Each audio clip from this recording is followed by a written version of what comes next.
Welcome to the Protect Accent interview. Can you please introduce yourself? Hi, good morning. My name's Johnny Robinson. I'm the British Library's lead curator for spoken English, which means I'm responsible for the library's wonderful collection of sound recordings of British accents and dialects that go back about 100 years or so. Thank you for coming. The UK has such a rich reserve of accent diversity. Can you please give a brief history of accents in the UK?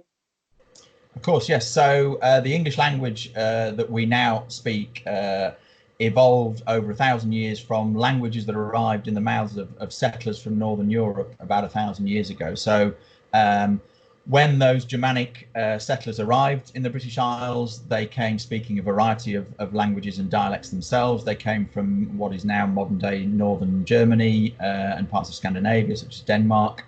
And as they arrived, they spoke slightly different versions of the same languages and dialects, and they settled in different parts of the British Isles.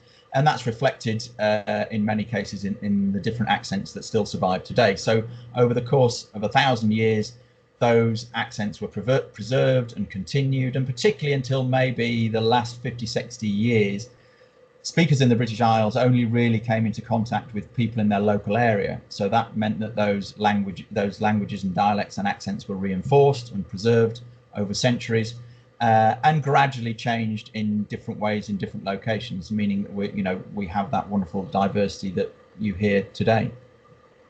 Thank you very much. Can you please show more insights on how the British accent have evolved with time? Of course. So over the course of those 1,000 years, the accents that we hear across the British Isles have changed in different ways in different parts of the country. So if we think, for instance, of the original Germanic settlers, they were followed by waves of other settlers. So if we think, for instance, in the north of England, Scandinavian settlers arrived later. We often refer to them as the Vikings. They brought lots of new words and pronunciations with them. And that's often captured in things like place names. So in the Midlands and the north of England, we get lots of place names ending in BY, such as Grimsby. That captures the fact that that was a Viking settlement. There's still lots of towns like that in Denmark and Norway and Sweden. And they also brought words with them. So the word used in parts of the north of England for child, bairn, is a Scandinavian word that survives to this day in local dialect, and also pronunciations. So we have in modern English two words, shirt and skirt.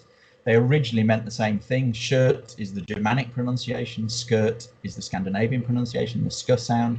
Originally they referred to a tunic worn by males and females, actually, but nowadays, of course, shirt tends to refer to something worn on the top half of the body and skirt below the waist, but they were originally the same word with a different pronunciation. And then if we look at different accents around the UK, they've been influenced by other patterns of migration. So one of the most instantly recognizable accents in the UK, I think, is a Liverpool accent, often called a Scouse accent.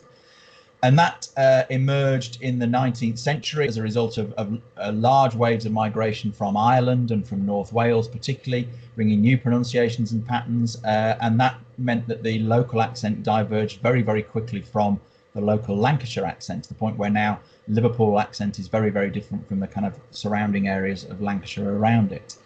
And we can see that happening today. So if we think of London, there is a new accent emerging in London in the last 20 years that linguists are very interested in, and they call multicultural London English. And that's a result of the same process, huge waves of migration from speakers of different varieties of English into London in the last 50, 60 years. So young speakers in urban parts of London, we hear this new accent, which is a kind of hybrid, a mixture of traditional Cockney, i.e. East End London working class pronunciation, and British Caribbean English, so a result of migration from the West Indies, and British Asian English, and also lots of evidence of influence of non-native speakers from Africa, from Eastern Europe. And so that very recognizable young London, multicultural London English accent is a result of the same process, really, migration and changing accents among younger speakers. Thank you very much, Johnny. Why is it so important that we celebrate the different accents that we have in the UK?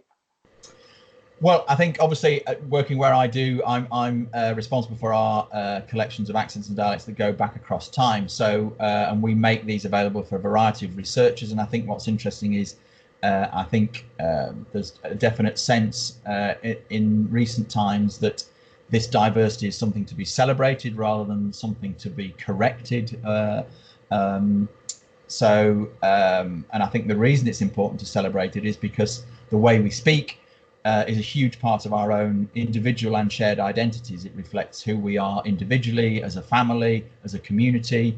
It reflects our social background, our family heritage, our ethnic heritage, our linguistic heritage. And just as the clothes we wear, the interests we have, the hobbies we pursue are a huge part of our own personal identity, the way we speak absolutely reflects who we are. Thank you very much for your time. That brings us to the end of this interview.